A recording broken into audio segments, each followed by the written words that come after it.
نحمده ونصلي ونسلم على رسوله الكريم اما بعد۔ بعض مردوں کو شہوت کی کثرت ہوتی ہے، اور یہ عموماً اس وجہ سے ہوتی ہے کہ وہ نظر کی حفاظت نہیں کرتے۔ نظریں جھکائے رکھنے کا حکم ہے اللہ سبحانہ وتعالی نے مردوں عورتوں دونوں کو دیا ہے۔ یہ چاروں طرف نظریں گھماتے رہتے ہیں، ظاہری بات ہے، بالخصوص ایسے ممالک میں کہ جہاں پردے کا اہتمام نہیں ہوتا، مغربی ممالک میں خاص طور سے یہ چیز بہت پریشان کرتی ہے بعض مردوں کو، تو وہ نگاہوں کی حفاظت نہیں کرتے اور اندر ہی اندر ہیجان خیزی اور شہوانی جذبات ان کے بھڑکتے رہتے ہیں۔ پھر اب یہ فون وغیرہ کے ذریعے گندگی اور گندے پروگرامز دیکھنا، نامحرموں بے پردہ خواتین کو دیکھتے رہنا، بعض اوقات بالکل گندگی میں پڑ جانا اور ایک ایسی لت لگ جانا کہ اس میں پھر ننگاپن اگر دیکھا نہ جائے تو تسلی اور سکون نہ ہو، اور پھر شہوت کے بھڑکنے پہ دیوانگی کا اظہار کرنا اور پھر اپنی بیگمات سے تقاضے کرتے رہنا اور روزانہ ان کے پاس پہنچ جانا۔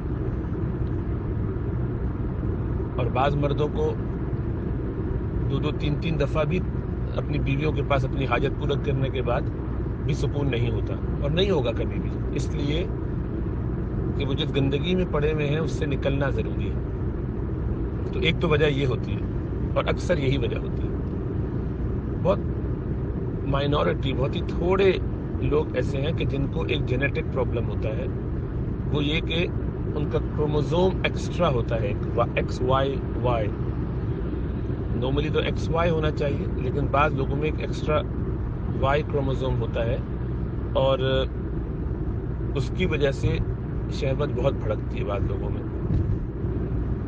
تو ایسے لوگوں کے لیے ظاہری بات ہے تھوڑی مشقت ہو جاتی ہے، لیکن انہیں اس میں روحانی علاج بھی کرنے کی ضرورت ہوتی ہے۔ وجہ اس کی یہ کہ اس کے نقصانات بہت زیادہ ہیں۔ بہت کثرت سے اپنی شہوت پوری کرنا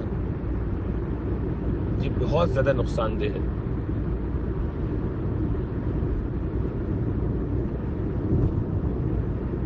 انسان جوانی میں کچھ چند ایک مہینے 2 مہینے شادی کے بعد اس طرح کا کوئی کام کرے تو ایک فطری تقاضا ہے، سمجھ میں آتی ہے بات، لیکن یہ شادی کے کچھ سالوں کے بعد بھی 1 سال 6 مہینے کے بعد بھی یہی رویہ رہے اور یہی انداز رہے، اس کا مطلب یہ کہ بہت جلد یہ اپنے آپ کو نقصان پہنچائے گا، اور ایسا نہیں کرنا چاہیے۔ تو مردوں کے لیے یہ خاص نصیحت ہے، کہہ لیجیے، یہ تجویز ہے کہ وہ اپنے آپ کو ایسے خیالات سے، ایسے کاموں سے بچائیں، اور اپنے آپ کو ہفتے میں 1 مرتبہ، زیادہ سے زیادہ 2 مرتبہ، اس سے زیادہ اپنی خواہشات کو نہ بڑھائیں۔ میڈیکلی بھی نقصان دہ ہے، سائیکولوجیکلی بھی نقصان دہ ہے، اور سوشلی بھی بہت نقصان دہ ہے، یعنی آپس کے تعلقات بھی بہت خراب ہوتے ہیں اس سے۔ اور اس میں اکثر مردوں کو وہ حدیث یاد ہوتی ہے کہ جب ہم بلائیں بیوی کو آ جانا چاہیے، لیکن سمجھنا چاہیے کہ وہ اسی صورت میں جب کہ شدت کی خواہش ہو، ضرورت ہو۔ یہ تو خواہش پیدا کی جاتی ہے، یہ تو آپ اگر ننگ پن کرتے رہیں اور گندگی میں بیٹھے رہیں تو آپ کو ہر وقت یہی ہوگی، یہی کام کرنا ہوگا۔ یہ بالکل غلط طریقہ ہے۔ یہ ایسے ہی کہ ایک آدمی فاقے کر رہا ہے اور اس کو روٹی چاہیے، اور ایک آدمی کھانا کھائے بیٹھا ہے پھر کھانا مانگتا ہے۔ ظاہری بات ہے دونوں میں فرق ہے۔ آپ خود اپنی اولاد کو دوبارہ کھانا کھانے پہ کہیں گے کہ بھی کیا چلو زیادہ سے زیادہ زندگی میں 1 دفعہ ایسا ہوگا کہ دوسری مرتبہ بھی کھا لیا، پھر وہ کہتا ہے مجھے دوبارہ کھانا کھانا ہے۔ میرے دماغ صحیح ہے تمہارا؟ خود آپ اپنی اولاد کو وہ 3ری مرتبہ کھانا اور 4تھی مرتبہ کھانا کھانے کی اجازت نہیں دیں گے، اس لیے کہ نقصان دہ آپ بھی جانتے ہیں۔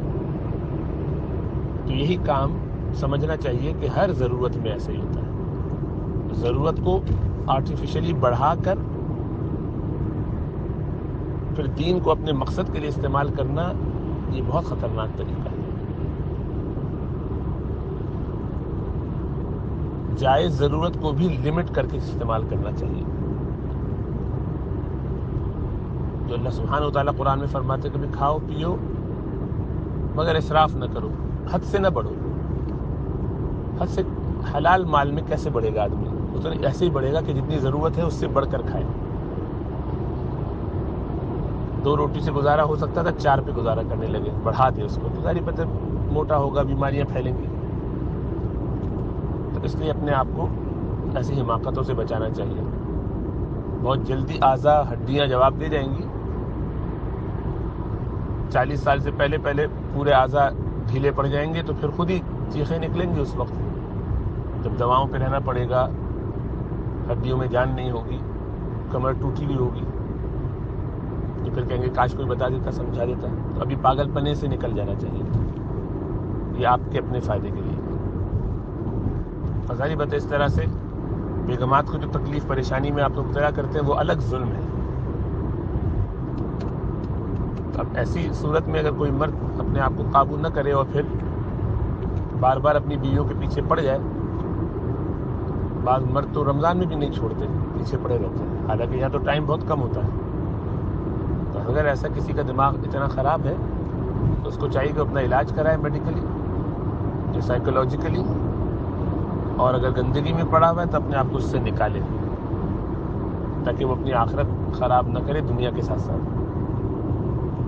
اور ایسی مردوں کے لیے اگر وہ اپنا علاج نہ کروائیں, کاؤنسلنگ نہ کروائیں, اور ان کی بیگمات کے لیے یہ بالکل مناسب ہے کہ وہ باقاعدہ کمپلین کریں اور ان لوگوں کو مختلف شیوخ کے پاس, ائمہ کے پاس بھیجیں. انہیں کہیں کہ جائیے آپ جا کے علاج کروائیے, روحانی علاج کروائیے, کچھ ذکر تسبیحات. ہاں, درود شریف کی کثرت کریں. درود شریف سے بہت فائدہ ہوتا ہے اس معاملے میں بھی. تو کثرت سے درود شریف پڑھیں, استغفار کریں, نگاہوں کی حفاظت کریں. اور واقعتاً بہت شدید کسی کی ایسی بیماری جب طے ہو جائے, کوئی عالم بتائے, پھر وہ دیکھا جائے گا کہ کیا اس کا علاج ہوگا, وہ ایک الگ مسئلہ ہے. لیکن اس وقت تک آدمی کو اپنے آپ کو قابو میں رکھنے کے تمام ذرائع استعمال کرنا چاہیے. اللہ سبحانہ و تعالیٰ سب کو فکر, شعور, سمجھ عطا فرمائے, ایک دوسرے کی رعایت کرنے والا بنائے. اور یہ جاننا چاہیے کہ سب سے زیادہ مستحق ہماری خیر خواہی کی ہماری بیویاں ہوتی ہیں, اس لیے کہ وہ اپنے آپ کو آپ کے لیے رو کے رکھتی ہیں, تو آپ بھی اپنے آپ کو ان کے ساتھ اچھے حسن سلوک میں رکھیے. ان کی طرف سے ہونے والی زیادتیاں اپنی جگہ, آپ اپنی طرف سے تو اچھا سلوک کیجیے. یہ مت سوچیے کہ وہ کیا کر رہی ہیں, آپ کیا کر رہے ہیں وہ دیکھیں. تو سب کو اپنی فکر کرنی چاہیے. بیگمات کو کیا کرنا ہے وہ بیگمات کو سوچنا چاہیے, آپ کو کیا کرنا ہے آپ اس کی فکر کریں. اللہ ہمیں سمجھ اور شعور عطا فرمائے.